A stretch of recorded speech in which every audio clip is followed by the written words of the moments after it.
Welcome wherever you find yourself. Well, seated with me are my colleagues, Epi and Mami Abba Amwaminta and the man Hafiz. Yeah, definitely. And they would be joining me talk about heroes, silent heroes in Black history. I mean, they've actually done a whole lot, but then sometimes they do not get mentioned. I try to find out why, but sometimes you realize that maybe it's because of the situation they find themselves at that time. I read about Dr. Lonnie Johnson yesterday, and whilst I was actually trying to identify his invention and how he did it, it actually, I found out that the school that he was even about to, get into, the college and everything, it was a segregated school. That's one. And other colleges or universities in that particular place were not willing to take him. And he, upon even getting admission, he was so brilliant that they even refused to recognize his capabilities because he actually built a robot at a certain point in time. It wasn't mentioned. Why? Only God knows. Only and they as well, because they know the reason why they wouldn't want to have such a genius, being known by the whole world. Of course, I can only say one thing, maybe because of the skin of his color, okay? And that's maybe the reason why. For me, that's what I can say. But generally, there are a number of them, and they've done a whole lot, contributed so much more. And we're going to be looking at that in a jiffy. I love Africa Global Radio. Okay, Hafiz has just joined us right here. Chief. Big man. What's up? I did. Good. How are you? I'm doing well. Yesterday, you were suffering from this terrible migraine. Yeah. I hope it wouldn't be back anytime soon. It's all in the past now. Really? I just need to state that it's obvious you miss Epi anyway. So. Oh no! Come on! I mean, it's a regular thing I mentioned on the show. So obviously, I don't really know what you're coming up with. You miss her. Simple as that. If I miss her, she's my colleague. What's your problem? What are you driving at? I'm not driving at anything. Deny. I'm not denying anything. Anyway. Right, let's get on to conversation. Hafiz. Yes. We've been talking Black history. Of course, the whole month is looking at Black history. And we started looking at the inception struggles. But the struggles was actually made possible by individuals, certain individuals and groups, right? Absolutely. But even within these ones, there are people who actually get recognized the most. Maybe the frontliners, maybe the ones that the camera captured or something. And there are others behind the scenes who did a whole lot. But we barely get to know them. Sometimes you don't even hear them at all. Yes. It's interesting how history is written every now and then. But I think definitely when you talk about Black history, a lot of the time you have certain names that easily roll off the tongue, like Martin Luther King Jr., you're talking about Harriet Tubman, you're talking about Malcolm X, you're talking about Frederick Douglass, Rosa Parks, good. I mean, these are names that easily roll off the tongue, and I'm sure a lot of people are familiar with their stories. True. Now, it isn't the same with some heroes. Right. In that instance as well, where we know there were certain individuals that were in the background that also contributed in some way to the situation that African Americans find themselves, or to Black history basically, and they rarely get a mention. And so basically, what I'm going to try to do today is just put out a few names and possibly try to wrap up their stories as fast as I can, given the time limits, so that hopefully it pique interest. And, it would make you want to read more on these names and possibly bring them up whenever you're dealing with your Black history subjects and all. Now, for me to discuss further, I think the names I was interested in, when I came up in my research on this topic, I came across three interesting names. Right. Benjamin Mays. Okay. Ida B. Wells Barnett. Okay. And also Robert Smalls. Okay. Yes. I like the second name a lot. Ida B. Wells Barnett. It has a nice ring to it. Anyway, but I'll get to that. I hear. Anyway, yes. So these are all interesting personalities. But let me start off with Benjamin Mays. Okay. Yes. Now, it is pretty sad when you talk about Benjamin Mays that he rarely get to hear of his exploits Mm. when you talk about Benjamin Mays. But it's not the same for students or people that schooled at one of the historical black schools. I'm talking about Morehouse College. For those that schooled there, he's a personality they are very familiar with. Okay. But outside of that, a lot of people aren't particularly familiar with his story and his contribution to the black struggle. Mm. Now, Benjamin Mays was born in 1894, yes, and he was a pastor and an activist. Now, the thing about him is that he served as president of Morehouse College for 27 years. Okay. Yes, and during that 27-year period, he crossed paths with, guess who? MLK. Good. Right. Yes, so he became his teacher and mentor at Okay. the institute. Yes, so Mm. he became his teacher and mentor, and because of the fact that he was a pastor as well, he essentially became his spiritual and intellectual father Right. as well. Now, when you talk about the story of MLK and his the idea that he subscribed to the use of non-violence to push home your demands and everything, Yeah. we often talk about how he was influenced by the works of Mahatma Gandhi Mahatma Gandhi. and Yeah. everything. But I think the one man that started this whole journey about non-violence and the approach was Benjamin Mays. Okay. Because, yes, because he got first-hand, he got to sit with them and understand what it meant to actually push home your demands Okay. through these tactics. Basically, he got lessons on the civil disobedience Okay. Okay. from this man.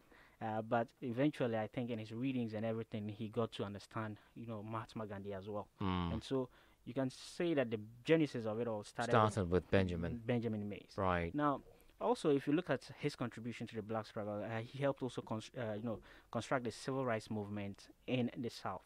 Okay. And yesterday we were seated here and talking about the South and the Jim Crow laws and Yeah. everything. Yeah. How Yes, it and dominated the South. exactly. Yeah. Mm. And so, if you understood what exactly, how exactly it looked like life down south in the southern states, you would understand his contribution to the black struggle Okay. when it comes to the civil rights movement. As part of his achievements, he also presided over the Atlanta Board of Education after he left Morehouse College and initiated the desegregation of the Atlanta school system. Okay. Yes, so those were some of his achievements. But then, usually with Martin Luther King Jr., there's usually this speech. We talk about the "I Have a Dream" speech. I have a dream. Yes, Right. yeah. Interesting enough, he also has a very popular speech. They're called the "No Man is Ahead of His Time" speech, and it was something he delivered during King's eulogy. And just a bit of it. Okay. Just let me quote: "No man is ahead of his time. Mm. Every man is within his star, each in his time. Each man must respond to the call of God in his lifetime, and not in somebody else's time." Okay. Yeah. Mm. So that's just a bit of it. So And if that's the words coming from a spiritual, Benjamin Mays. leader. Yeah. Yeah. Yeah. you know, Okay. So if I Right. so if it actually picked your interest there, you Mhm. could actually go ahead and read up on Check Benjamin on Mays. it. Okay. Well, I'll still come back to you. The show was Africa Daily on Africa Global Radio. We're looking at silent heroes, we call them, great impacts in the black struggle, and some of us don't even know who they are. Let's find out more. Well, Maud, Barry. what's up? Day. Let's get back in time. Let's get back in time and bring up some names that we need to let people know. Yeah. Mm. Okay, one of those people is Bayard Rustin. Okay. And when we usually talk about the March on Washington, we mention Dr. King. Yeah, the Have yeah. a Dream speech. Yeah. But it was actually this man Mm-hmm. who organized and then strategized in the shadows. Right. Bayard Rustin. So he was a gay man who had controversial ties to communism. And then he was considered too much of a liability to be on the front lines of the movement. Okay. That is why he organized and then strategized in the At that shadows. time too, that particular sexual orientation wasn't very well Was welcome. problematic, It especially wasn't the welcome black at all. No. I mean, Especially the black community. yeah. You're not Like supposed. Hafiz said. You're not supposed to be. You cannot be. So possibly that's one of the main reasons. Yeah. Right. So, but nonetheless, he was considered to be one of the most brilliant minds. Wow. And then served his community tirelessly while pushing for more jobs and then better wages. Wow. Great. And then we have Claudette Colvin, I mean, Okay. Hafiz has talked about her, the 15-year-old Mm-hmm. who actually Mm-hmm. refused to give her seat before Rosa Yeah, before Parks. Rosa Parks. Yep, Yeah. yep, yep, yep, yep. So what she did was, she, touting her constitutional rights to remain seated near the middle of the vehicle, she challenged the driver Mm. and was subsequently arrested. Right. She was the first woman to be detained for her resistance. However, her story isn't nearly as well known as Parks. Hmm. Then we have Annie Lee Cooper. Okay. So she was a native of the Selma in Alabama, Mm-hmm. and then she played a crucial part in the 1965 Selma voting rights movement. Okay. But it wasn't until Oprah played her in the 2014 Oscar-nominated film Selma Mm-hmm. that people really took notice of Cooper's Right. activism. Right. She's lauded for punching Alabama Sheriff Jim Clark in the face. Ooh la la. But what she really deserves to be celebrated for fighting to restore and protecting voting rights. Right. I mean, there's a long list. Yeah. We have Dorothy Height, and she was hailed as the godmother of the women's movement. So she was a leader in the YWCA, which is the Young Women's Christian Association, and the president of the National Council of Negro Women for more than 40 years. Wow. She was also among the very few women who were present at the 1963 March on Washington. Okay. Great. I wonder. Happy. I mean, let me just get to you on this one. I mean, why do you think some of these names? Is it because there are a lot of them gets less recognition? I mean, I think it largely depends on the role you play. You play. Yes, and especially if depending on how history is written. A lot of the time you have the frontliners and you have the backbenchers and everything. So Depending on who's writing. exactly, who wants because to even in Ghanaian recognize who.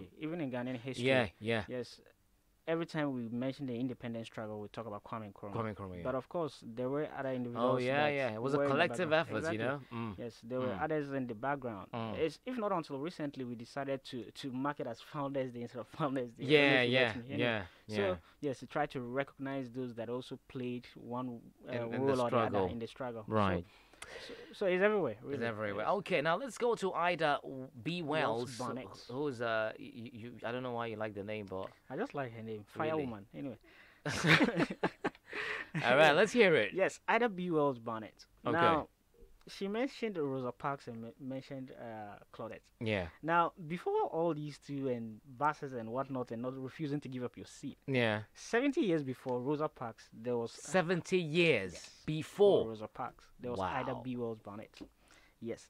And she was born into slavery in 1862, and by the age of 16, she lost both parents to an epidemic of Okay. yellow fever. Right. Yes. And at the age of 22, she got onto a train and refused to give up her seat. so No, there was something- Charlie, people are just in that chain, you I don't know know? what is it with season, but it was such a big deal because I mean, imagine getting onto a bus, and as a black person, the rule says automatically go to the back of the Yeah, bus. yeah. You go there, seated, only for the bus to be full, and then someone else You're comes up supposed to to you and get like up. you're supposed to give it up. So it must be a really hard time to try to, to Cope live with, as, you know? as a black man. Yeah. So I mean, at age 22, she got onto a train, and then she refused to give up her seat, and because of it, she got dragged and thrown out by three men. And she didn't take issues lying down. She decided to sue, and fortunately, she won. She won $500 then. At that time. Yeah, $500 then. No, that's in, huge. In 1884 then. That was That's man. huge. Yes, that was something huge. I mean, if you calculate $500, I don't know how much a dollar is. Of course, with the interest and all. Yes, the Ghanaian city anyway. That's these like- days. But it's still some good money anyway. It is. It So- is. Yeah, so, yeah. Yes, she decided to sue, and the railroad company didn't like that so much. They decided to appeal, and then got that ruling overturned in the Tennessee Supreme Court. But she So didn't like ruling it. overturned and making the Yes, even after the case, yes, Okay. in their favor. Anyway, right. so but later she didn't get discouraged by the happenings. She decided, well, because of the attention and the publicity and everything surrounding the whole issue, she decided to go into writing. Okay. But it came at a huge price. She lost her job as a teacher because she kept on writing and criticizing the conditions of the black schools then. Okay. Yes, Okay. and as a result, she got fired from her job. Now, for anybody that has been through this, you probably be like, okay, you know what, I've had enough. I'm done. I'm done. But in her mind, she was like, hey, well, next up, This is just the beginning. next up, journalism. So she she decided to go into journalism. Wow. Yes, and that's period of her life, she began investigating lynchings and and writing about it, and lynchings in Memphis basically, and Okay. writing about it. Hmm. Up to a point, and when you go into such a profession, every now and then you're going to step on a few People, toes here. yeah, some toes So- out there, right? She went about it, but then she stepped on a few toes. Eventually, up to the point, her newspaper, office got burned to the ground. Oh la la. Yes, that didn't stop her. And one thing about Ida B. Wells Barnett was the fact that she was a suffragist. Mm. Now, a suffragist is simply a person that wants more votes extended to more people, especially women. Okay. Yes, so Okay. the women's suffrage, you Right. can read up on that. Right. And so she was such a person, advocate, and she often clashed with the leaders of the suffrage movements because she felt they were silent on issues regarding racism and the lynching Yeah. and everything. Yeah. Yes, and one of her contributions was the fact that she was also one of the founding members of the NAACP, that is the National Association for the Advancement of Yeah. Colored Right. People. Right. Mm. Ida B. Wells Barnett. Would you want to name your daughter after her? Absolutely. Guys, that are thinking. Potential father. That's very good. The show was Africa Daily on Africa Global Radio. And I am Barry Musa. You can join us with your own. Well, if you have one that you'd want to share, please do so via our Twitter page, AF Global Radio. Tweet at us using the hashtag The Africa Daily Show, or via our WhatsApp platform, +233 20706468, 2 p.m. Well, mommy, Barry. still got the list, don't you? Yep. Nice. My list is so long. Mm-hmm. I mean, they would have to head on to Africa Global Radio to read the rest if I'm not able to give all of them. Absolutely. So we also have Jane Bowling, Mm. who was the first black female judge in the United States. Okay. Now, one of her significant contributions throughout her career was working with private employers to hire people based on their skills, Okay. as opposed to discriminating against them because of their race. Mm. She also served on the boards of the NAACP, the Child Welfare League of America, and the Neighborhood Children's Center. Right. I think the first is great. Yeah. Based on what you can do, Because you know. even now it's happening. So you can imagine Back how then. bad it used to Yeah. be back then. Yeah. And yeah. for a judge, a Supreme Court judge, to be championing that cause, I think. Do you know how bad it was, and it actually took, the intervention of a person in that position to get into the situation to make it much easier. But yeah, I think we even see that today. Not even in the space where your race, the color of your skin determines where you belong and everything. Even amongst bringing it down in our base here, you see that almost all the time. It's like it's not necessarily on your skill. It's about. I mean, I like the fact that we belong in the same space. There's this cabal that links us together. So I'd give that to you. Yeah. But then, I mean, taking it back then, very good initiative that she actually, took upon herself, right? And then we have Marsha P. Johnson. Mm. So Marsha P. Johnson was a black trans woman and then an activist who was at the forefront of the LGBTQ movement. Then it was the LGBTQ. There was no plus Right. in the others. Now there is I and Q. And plus. There is I and Q. IA plus something. Hold on. Okay, yeah, I think I've seen the I and the Again? A. Yes. Wow. The acronym still just It keeps continues. going. Yeah, it keeps growing by the day, Right. Okay. And we have Minnie Riperton. So she's heralded for her whistle register, which is the highest the human voice is capable of reaching. And what she did was she became a household name who perfected the singing techniques years before and was best known for her 5-octave vocal range. I think the person who has the most octave vocal range right now is it Mariah Carey? Mariah has Carey? always been that high pitcher. Yeah, Yeah. so before Mariah, there was Okay. Minnie Riperton. Mm. Riperton. But at least even Mariah is more of an African American. Yeah, Mariah is an African American. I mean, forget the color. Her father is an African American. Yeah. Okay. So yeah, it's just like Drake. You know, I mean, the thing about even this whole African American business. Yeah. I mean, going back to the one drop rule, it doesn't matter. I mean, if one parent is white or black, according to that rule, once one is black, you are black. you're black. But you That's know, it. Yeah. Mariah looks white. That's the Dro- thing. no, It's forget called the one like, drop rule. Put Mariah aside. Look at Drake. Drake doesn't Once even you have a look black parent, you are black. Exactly. That was the rule. Drake. Look at Drake. Look at this rapper. What's his name again? J. Cole. J. Cole, okay. You know, and Vic Mensa, who is even from Ghana. Anyway. But you know, you can You know? smell Ghana or Vic Mensa. How? I don't know. I don't know. His maybe, face looks Ghanaian. Maybe it's just me. Okay, so maybe I so got it from my mama. I got this feeling. So anytime I have this friend, when he looks at a particular celeb, you know, in the diaspora on TV, and like he looks at this guy like, nah, this guy looks Nigerian.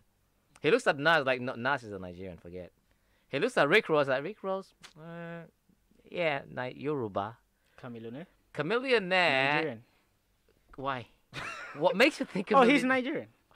Really? Yes, he's Nigerian. Okay, it's Nasir Jones. I know Nigeria. A bit of Curtis Jackson, 50 cents. Okay. It's like this is us just try giving people nationalities here.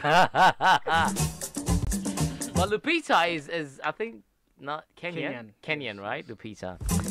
Anyway, so interesting. But let's get back to Hafiz. Your last name very Yes. dear to you, yeah. This interesting name. Robert Right. Smalls. Mm. One thing about this man's story was his audacity. That's what attracted me to it. I Okay. wanted to know more about him. And I'm sure for those that listen to the story, I mean, you probably want to read up more on Robert Okay. Smalls. Anyway, so Robert Smalls was a slave on a ship that was called the CSS Planter. It was a Okay. Civil War Confederate ship. Mm. Yes. Now, for every other slave, the thinking is, I want to be free. Mm. Yes.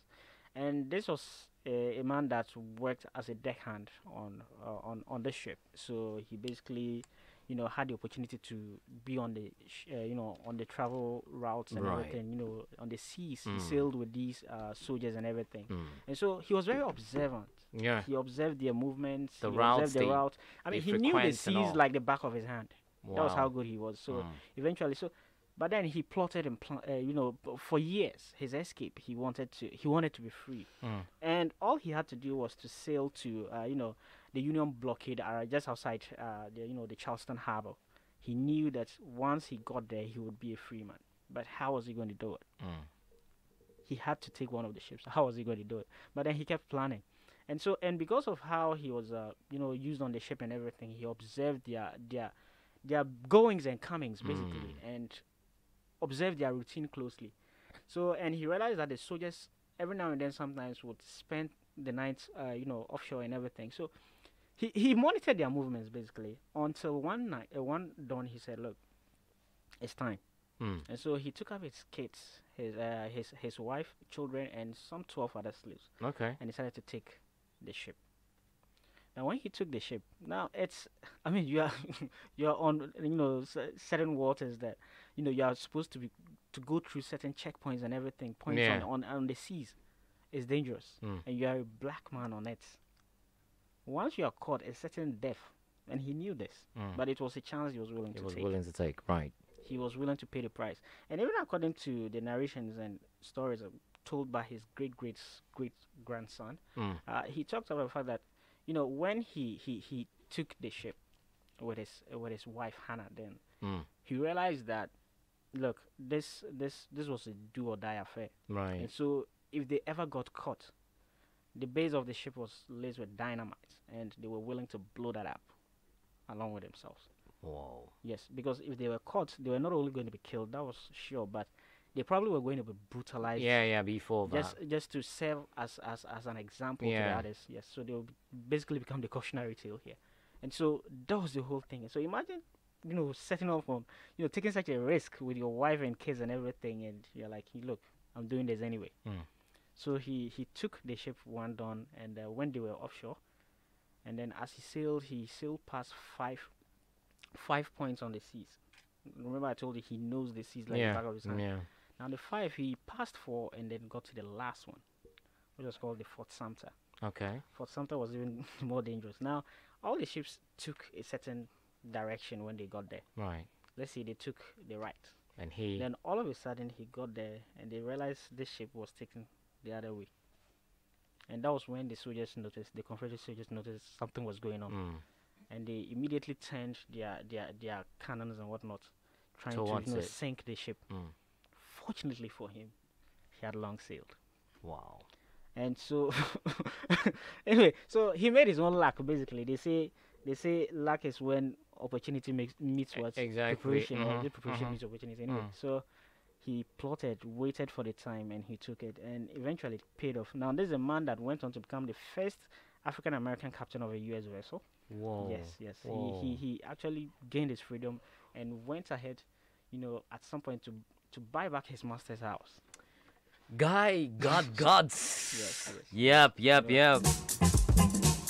Very inspiring story, Yeah. Challenges. absolutely. You need to sometimes just take the challenge In fact, I mean, his and be story willing is- to die by it. That's the. I mean, having to put your wife in, but Yeah. children. I mean, well, it was either that or condemn them to a life of slavery. and Exactly. He And he chose couldn't leave them behind. He just had to go with them. yes, along with 12 other slaves. Anyway. Try your luck, I would say, man. Okay, well, thank you, Hafiz. Let's hear final from Mummy. Mummy? Barry. Yeah. I mean, so I believe like by this Mm. we can move Black History Month away from learning about the same old people. Yeah. And try to find it Try to more. find out Because, I mean, there more. are a number of them. And, I mean, their course led to what some are actually, having the privilege to enjoy today. I mean, the employment based on skill and all of those stuff. Yeah. I think the first is it a vessel thing? So it's like even the first one to be this is this person. So why can't I also get the opportunity to do so? And I think it's an amazing and a pace setting event, I would say. Okay, that's all we have. Thank you very much. You want to say something? That's all. No, that's Right. all. Well, the um, next. Okay, Hafiz. Anyway, so my final words. I think it's an incredible journey, but I mean the few names we've mentioned on here. Yeah. I'm sure a lot of people would start be like, wow. Yeah. I mean, these Yeah. are stories we probably Mm. haven't heard I about. wish I could have a movie of this Smalls guy to just watch. I mean, absolutely. But Yeah. there's more. I Mm. mean, well, anyway, just put out some of these names. I Mm. think if you're interested in some of these, black Yeah. history or pace setters, Mm. I mean, you need to look at names such as Percy Julian. I mean, Mm. and his he was a renowned chemist. Go look that up. Interesting stuff there. Wow. Yes, and there's Wow. also Granville T. Woods. Mhm. Yes, and, Yeah, Granville T. Woods. yes, Heard of that. some call him Mhm. the Black Edison. I'm sure. Yeah, but then, yeah. yes, but it's a label a lot of Mm, the black mm. community is fighting Yeah, to yeah, take yeah. back. And he became the first African American to be a mechanical and electrical engineer. Engineer. Yes, Yeah. and Know also about there's that. also a man called Bass Reeves. Look it up. He was wild. They are there in their numbers, and they have actually contributed significantly and have made a lot of impact. The show was Africa Daily on Africa Global Radio. Thank you very much for joining us on the discussion zone, and we would be coming back tomorrow with another version of it on Africa Global Radio. Our story, our growth, our future.